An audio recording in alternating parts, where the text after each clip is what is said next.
अब हम करते हैं डोमेन ऑफ द फंक्शन। ये 11th क्लास में और +2 क्लास में बहुत ही इम्पोर्टेंट पार्ट है ये रिलेशन और फंक्शन को समझने के लिए। और फंक्शन हमेशा किसी न किसी डोमेन पर डिफाइंड होता है, तो उसकी डोमेन क्या होगी, किसी भी फंक्शन की जो डोमेन है वो क्या होगी, कैसे हम उसको निकालेंगे। आज के इस वीडियो में कुछ इस तरह के हम कुछ एग्जांपल्स लेकर सॉल्व करेंगे और उसको समझेंगे। तो अब आगे एग्जाम्पल पर चलते हैं। कल के वीडियो में हमने आपको बताया था कि डोमेन क्या होता है, तो आज हम डोमेन कैसे निकालते हैं किसी फंक्शन का वो हम सीखेंगे। क्वेश्चन ये है कि y = x² - 3x, ये हमें फंक्शन गिवन है और इसका डोमेन फाइंड आउट करना है। तो सबसे पहले समझने के लिए हमें ये देखना है, देखो जब अंडर रूट वाला क्वेश्चन होता है और अंडर रूट के अंदर कुछ भी हो लेकिन अंडर रूट की वैल्यू है, तो इसमें दो तरह की चीज़ें होती है। अंडर रूट कई बार डिनोमिनेटर में होता है और कई बार न्यूमरेटर में होता है। तो डिनोमिनेटर में जो होता है उसको अलग ढंग से सॉल्व करते हैं, न्यूमरेटर में जब अंडर रूट होता है उसको अलग ढंग से सॉल्व करते हैं। तो ये इस तरह का क्वेश्चन है और डिनोमिनेटर वाले क्वेश्चन भी आगे चल के करेंगे। तो पहले इसको करते हैं कि डिवाइड में यहाँ 1 है और कुछ है नहीं, तो अंडर रूट में x² - 3x अंदर में पोलिनोमियल है और अंडर रूट के अंदर पोलिनोमियल है। तो इस तरह के फंक्शन में हम डोमेन किस तरह से फाइंड आउट करेंगे ये हम देखते हैं। तो इसको समझने के लिए सबसे पहले अब हम क्या होता है कि हमेशा जो फंक्शन होता है वो रियल फंक्शन होता है और डोमेन हमेशा रियल्स होती हैं। तो रियल्स का मतलब क्या है कि अंडर रूट के अंदर नेगेटिव वैल्यू नहीं होनी चाहिए, अंडर रूट के अंदर नेगेटिव आंसर नहीं आना चाहिए। हमारा फंक्शन है जो फंक्शन का डोमेन हमेशा रियल होता है, इसलिए ये जो वैल्यू है इस वैल्यू में अंडर रूट के अंदर x है और वो अंडर रूट के अंदर जो भी वैल्यू दी हुई है वो कभी भी नेगेटिव नहीं होनी चाहिए। यही बात इसमें समझने की है। अंडर रूट के अंदर जो वैल्यू है वो कभी भी नेगेटिव नहीं होनी चाहिए। अगर नेगेटिव हो गई तो अंडर रूट के अंदर माइनस होने का मतलब है कि this can not be real, this is the imaginary. जैसे हम कॉम्प्लेक्स नंबर में हम पढ़ेंगे आगे चल के, तो यहाँ नेगेटिव नहीं होना चाहिए। इसी कंडीशन को हम यहाँ से उठाएंगे और आगे हम डोमेन निकालेंगे। तो क्या करेंगे देखो आगे। अब हमने क्या लिखा, हमने लिखा कि अंडर रूट के अंदर जो भी वैल्यू है x² - 3x, उसको लिखा हमने ग्रेटर देन और इक्वल टू 0। ऐसा हमने क्यों लिखा, क्योंकि ये वैल्यू है ये या तो 0 हो या 0 से लार्ज हो, मतलब पॉजिटिव हो, नेगेटिव ना हो। इसलिए हमें ग्रेटर देन और इक्वल टू 0 लेकर चलना है। इसलिए याद भी रखना है कि जब भी अंडर रूट की वैल्यू आएगी उसमें अंडर रूट के अंदर जो भी आपको फंक्शन गिवन है उसको आपको ग्रेटर देन और इक्वल टू 0 रखना है। अब यहाँ से x की वैल्यू क्या होगी वो हम निकालेंगे। तो फर्स्ट ऑफ ऑल हम इसके फैक्टर कर देते हैं। तो ये होगा x, कॉमन लिया तो x - 3 और ग्रेटर देन इक्वल टू 0। अब देखो यहाँ पर जो समझने के लिए है कि हमारे पास 2 फैक्टर हैं x और x - 3। x और x - 3 दो फैक्टर्स को अगर हम मल्टीप्लाई करें तो आंसर या तो 0 आए या ग्रेटर देन 0 आए, मीन्स पॉजिटिव आए। तो इक्वल टू 0 आए, इसका मतलब तो ये हो गया कि अगर हम इसको इस तरह से लिखें x - 3 इक्वल टू अगर 0 ले लें, तो यहाँ से जब कोई भी दो वैल्यू है और उसका अगर मल्टीप्लिकेशन 0 है तो इसका मतलब क्या है, इफ़ आइदर x = 0 और x - 3 = 0 मीन्स x = 3। तो यहाँ से आपकी दो वैल्यू आ गई, x = 0 और x = 3। तो x की वैल्यू 0 और 3 ये आ गई। और यहाँ ये ग्रेटर देन 0 है। ग्रेटर देन 0 के केस में हम क्या करेंगे कि या तो दोनों को हम नेगेटिव लेकर चलेंगे या दोनों को हम पॉजिटिव लेकर चलेंगे। इस तरह से हम इसको सॉल्व करेंगे। आगे सॉल्व करने के लिए क्वेश्चन बहुत बड़ा नहीं है, लेकिन समझने के लिए बहुत इंपॉर्टेंट पार्ट ये है। तो यहाँ पर हम देखेंगे कि x - 3 ग्रेटर देन 0 हमने लिया। तो इसमें हमारे पास दो कंडीशन बनती है। एक कंडीशन ये बनती है कि x भी हमारा ग्रेटर देन 0 है एंड x - 3 भी हमारा ग्रेटर देन 0 है। इसका मतलब है x आल्सो पॉजिटिव और यहाँ से x ग्रेटर देन 3 आ जाएगा।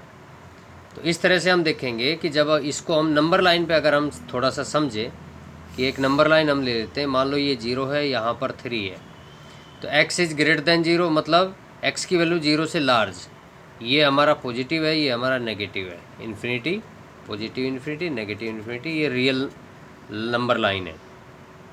और ये कहता है कि x is greater than 3 means in दोनों में क्या पार्ट कॉमन है, x 0 से भी लार्ज है, x 3 से भी लार्ज है। इट मीन्स यहाँ से आप शुरू करके और इधर की तरफ जो भी वैल्यू आपकी आएंगी वो सभी आपकी इस कंडीशन को सेटिस्फाई करेगा कि both are positive. It means जो भी आंसर आप x का लोगे वो 3 से लार्ज लोगे, तब ये इस कंडीशन को सेटिस्फाई करेगा। इसका मतलब ये है कि ये 3 से और इन्फिनिटी तक, मतलब x कहाँ बिलोंग करेगा, आपका x बिलोंग कर रहा है कि 3 से लेके और प्लस इन्फिनिटी तक जाएगा ये। अब इसी का सेकंड पार्ट हम देखते हैं। सेकंड पोर्शन क्या है, सेकंड पोर्शन में है कि अगर हम इसको दोबारा से लिखते हैं x minus 3 greater then 0, it means, तो अब इन दोनों का आंसर ग्रेटर देन 0 कब होगा, जब बोथ फैक्टर्स आर नेगेटिव। अगर ये दोनों वैल्यू दोनों फैक्टर नेगेटिव वैल्यू देंगे तब हमारा आंसर ग्रेटर देन 0 आएगा। इट मीन्स इसमें आएगा कि x लेस देन 0 हो and x minus 3 less than 0 हो। अगर दोनों ही लेस देन 0 होंगे तब दोनों को मल्टीप्लाई करेंगे तो वो ग्रेटर देन 0 हो जाएगा, मतलब नेगेटिव नेगेटिव पॉजिटिव हो जाएगा। इस तरह से आप इसको समझ के करोगे। तो यहाँ इस केस में आप देखो, इसको इसी तरह से निकालो तो ये हो गया 3। तो इसी तरह से जब इसको नंबर लाइन पे हम समझेंगे, नंबर लाइन पे जब हम समझेंगे कि ये 0 है और ये मान लो सपोज दैट 3 है, 1 1 2 3 यहाँ पे, तो x less than 0 means x इधर की तरफ लाई कर रहा है, माइनस इन्फिनिटी तक लाई कर रहा है। और ये कहता है x लेस देन 3, 3 से स्मॉल है मीन्स 3 से आपका x इधर की तरफ लाई कर रहा है। तो ये कंडीशन कहती है कि x इधर है, ये कंडीशन कहती है कि x 3 से इधर है। तो दोनों का कॉमन पार्ट क्या है, वो यहाँ से शुरू करके और इधर तक जाएगा, यहाँ से शुरू करके और इधर तक जाएगा। तो इस तरह से आप देखोगे कि जो x बिलोंग कहाँ करेगा, वो करेगा माइनस इन्फिनिटी से लेके और 0 तक। अब हमारे पास 3 कंडीशन बनी है। फर्स्ट कंडीशन ये है कि एक कंडीशन है कि 0 और 3, मतलब x यहाँ लाई कर रहा है इधर की तरफ, x यहाँ लाई कर रहा है इधर की तरफ, और एक 0 और 3 है। तो ये कहता है कि 0 और 3 के बीच में भी तो वैल्यूज हम ले सकते हैं, 0 1 2 3 कुछ भी ले सकते हैं हम।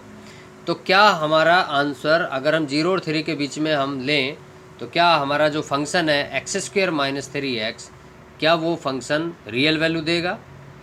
तो ये हम देखेंगे कि ये वैल्यू है 0 और 3 के बीच में, 0 और 3 के बीच में मान लो 1 आता है, और 1 को हम पुट करके देखेंगे इसके अंदर। तो 1 को जैसे ही हम यहाँ पुट करेंगे 1 माइनस 3 इंटू 1, तो 1 माइनस 3 मतलब ये नेगेटिव वैल्यू दे रहा है। तो इट मीन्स यहाँ से आप इस रिजल्ट पर पहुँचोगे कि 0 और 3 को छोड़ के 0 और 3 के बीच कि जितनी भी वैल्यूज होंगी, जब हम उसको फंक्शन के अंदर पुट करेंगे तो वो फंक्शन नेगेटिव वैल्यू देगा, मतलब अंडर रूट के अंदर नेगेटिव आएगा, इमेजनरी वैल्यू देगा। इसलिए हम यहाँ के अंदर की जो भी वैल्यू है हम नहीं ले सकते, मतलब 0 से इधर की सभी वैल्यूज ले सकते हैं, 3 से उधर की सभी वैल्यूज ले सकते हैं रियल नंबर लाइन पर जो भी है, लेकिन 0 और 3 के बीच की जितनी भी वैल्यूज है वो हम नहीं ले सकते। तो डोमेन जब हम लिखेंगे, डोमेन हम लिखेंगे कि x कहाँ बिलोंग करेगा। तो x बिलोंग करेगा कि ऑल रियल नंबर्स में हम क्या करेंगे, ये सारा पोर्शन जो पोर्शन हमें नहीं लेना उसको माइनस कर देंगे।